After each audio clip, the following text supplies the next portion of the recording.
أما بعد فأعوذ بالله من الشيطان الرجيم بسم الله الرحمن الرحيم كل من عليها فان ويبقى وجه ربك ذو الجلال والإكرام صدق الله العظيم وصدق رسوله النبي الكريم ونحن على ذلك لمن الشاهدين والشاكرين والحمد لله رب العالمين۔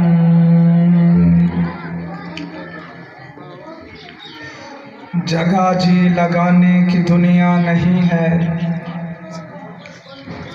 جگہ جی لگانے کی دنیا نہیں ہے، یہ عبرت کی جا ہے تماشا نہیں ہے۔ انتہائی واجب الاحترام معزز و مکرم سامعین گرامی، السلام علیکم ورحمۃ اللہ وبرکاتہ۔ آج کا یہ اصحال ثواب کا پروگرام جاری ہے۔ دعا ہے کہ اللہ رب العزت اس کو کامیاب فرمائے۔ اصحال ثواب کا پروگرام ہے، دو لفظ ہیں، ایک ہوتا ہے ثواب، ایک ہوتا ہے اصحال ثواب۔ ثواب کس کو کہتے ہیں اور اصحال ثواب کس کو کہتے ہیں؟ ثواب کا مطلب یہ ہے کہ انسان نماز پڑھتا ہے، اس کے بدلے جو ملتا ہے اس کو ثواب کہتے ہیں۔ انسان روزہ رکھتا ہے، اس کے بدلے جو ملتا ہے اس کو ثواب کہتے ہیں۔ انسان حج کرتا ہے، اس کے بدلے جو ملتا ہے اس کو ثواب کہتے ہیں۔ انسان زکوٰۃ دیتا ہے، اس کے بدلے جو ملتا ہے اس کو ثواب کہتے ہیں۔ اور اصحال ثواب کس کو کہتے ہیں؟ اصحال کا مطلب ہے پہنچانا، یعنی انسان نے جو اعمال کیے اس کے بدلے جو اس کو ثواب ملا، وہی ثواب کسی اور کو بخشنا، اس کو اصحال ثواب کہتے ہیں۔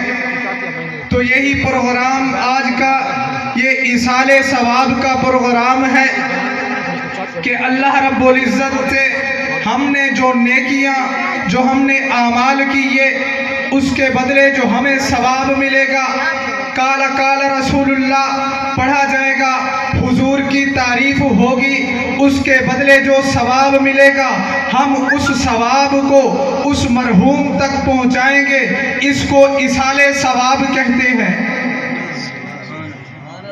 اس کو اصحال ثواب کہتے ہیں۔ اللہ کے پیارے پیغمبر محمد صلی اللہ علیہ وآلہ وسلم نے ارشاد فرمایا کہ میری امت میرے ساتھ 4 چیزوں میں مقابلہ کرے گی۔ میری امت میرے ساتھ 4 چیزوں میں مقابلہ کرے گی۔ ان میں سے پہلی چیز ہے دولت۔ پہلی چیز دولت ہے کہ میری امت دولت میں میرے ساتھ مقابلہ کرے گی۔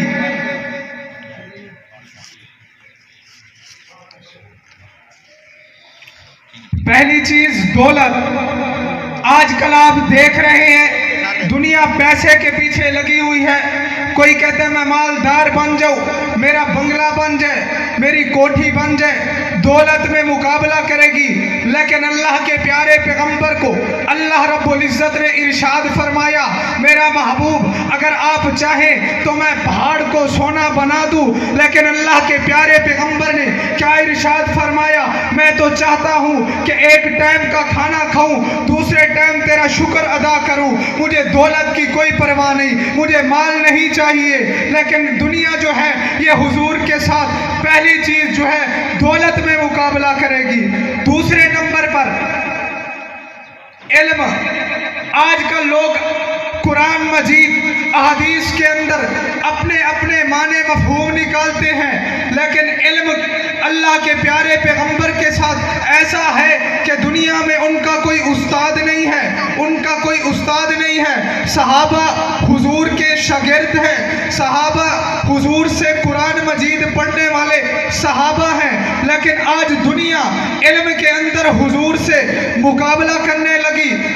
تیسرے نمبر پر برادری، کفار نے حضور کے بیٹوں کو قتل کر دیا تاکہ آپ کی نسل آگے نہ چل سکے، لیکن اللہ رب العزت نے آپ کی جو نسل ہے وہ آپ کی بیٹیوں سے چلائی۔ دنیا کے اندر انسان کی جو آگے نسل چلتی ہے وہ اولاد سے چلتی ہے، لیکن حضور کی نسل ان کی بیٹیوں سے چلی۔ چوتھے نمبر پر حسن میں مقابلہ۔ آج کل عورتیں ہیں یا مرد ہیں، وہ حضور کے طریقے کو پسند نہیں کرتی، دیکھتی یہ ہے کہ فلاں اداکار کا فیشن کیا ہے، میں اس کے مطابق اپنا فیشن کروں، فلاں کی شکل و صورت کیا ہے، میں اس کے مطابق اپنا فیشن کروں۔ لیکن حسن اللہ کے پیارے پیغمبر کیسا، اللہ رب العزت نے حسن کے 70 حصے کیے، ایک حصے کو 2 حصے کیے، ان 2 حصوں میں سے ایک حصہ حضرت یوسف علیہ السلام کو دیا، دوسرا حصہ پوری کائنات میں تقسیم کیا، جو باقی 69 حصے بنے وہ اللہ کے پیارے پیغمبر کو دیا۔ یہ میرے پیغمبر کا حسن ہے۔ دنیا فانی ہے، کل من علیہا فان، ہر چیز فنا ہو جائے گی۔ کوئی ملک ہے، کوئی چودھری ہے، کوئی وڈیرا ہے، کوئی آدمی ہے، فنا ہو جائے گا، باقی کیا رہے گی؟ وَيَبْقَى وَجْهُ رَبِّكَ ذُو الْجَلَالِ وَالْإِكْرَامِ، صرف اللہ کی ذات باقی رہے گی۔ تو اللہ رب العزت نے زندگی گزارنے کے طریقے جو ہیں وہ حضور کا طریقہ بتایا کہ حضور کے طریقے کے مطابق زندگی گزارو، احکام اللہ رب العزت کے، طریقہ پیغمبر کا، پھر کامیاب ہو جاؤ گے۔ تقوی اختیار کرو۔ آپ لوگ آج کل پریشان ہیں کہ تقوی کیسے اختیار کریں، کوئی مشکل کام نہیں، تقوی اختیار کرنا کوئی مشکل نہیں۔ اللہ نے جن چیزوں کو حلال کیا ان کو حلال سمجھ کر کرو، نیت کیا ہو، حضور کا طریقہ اس میں شامل ہو، اللہ کے احکام کے مطابق کرو، اور جس چیز سے اللہ رب العزت نے منع کیا اس چیز سے رک جاؤ، اس کو تقوی کہتے ہیں۔ تو حضور کا طریقہ، حضور کے طریقے کے مطابق زندگی گزارو گے، کامیاب ہو جاؤ گے۔ اللہ رب العزت نے کائنات کے اندر 1.25 لاکھ پیغمبروں کو بھیجا، ہر پیغمبر مصدق بن کے آیا اور تصدیق کرتا رہا کہ میرے بعد نبی آئے گا۔ جو بھی پیغمبر آیا کلمے کی دعوت دیتا، لا الہ الا اللہ پڑھ لو کامیاب ہو جاؤ گے۔ جب جانے کا وقت آتا بتا کے جاتا کہ میرے بعد نبی آئے گا، میرے بعد پیغمبر آئے گا، میرے بعد رسول آئے گا، میں آخری نبی نہیں ہوں۔ لیکن جب اللہ کے پیارے پیغمبر اس کائنات پہ آئے، علامہ عبدالستار توسوی اپنی گفتگو میں فرمایا کرتے ہیں، جب اللہ کے پیارے پیغمبر اس کائنات میں آئے، نبوت کے دروازے کو کونڈا لگا کے آئے، جب اس دنیا سے چلے گئے صحابیت کے دروازے کو تالا لگا کے چلے گئے اور بتا کے گئے میرے بعد پیغمبر کوئی نہیں آئے گا، میرے بعد رسول کوئی نہیں آئے گا، میرے بعد نبی کوئی نہیں آئے گا، اللہ نے مجھے آخری نبی بنا کر بھیجا۔ تو حضور کا طریقہ، اللہ رب العزت کے احکامات، ان کو پورا کرنے کا نام تقوی ہے۔ اگر کوئی انسان اللہ رب العزت کی بتائی ہوئی حضور کے طریقے کے مطابق زندگی گزارے گا، اس کی آخرت بھی کامیاب اور اس کی دنیا بھی کامیاب ہوگی۔ دنیا میں بھی کوئی مشکل نہیں آئے گی، آخرت میں بھی اس کے لیے آسانی ہوگی۔ تو میں حضرت کے حوالے کرتا ہوں، وما علینا الا البلاغ المبین۔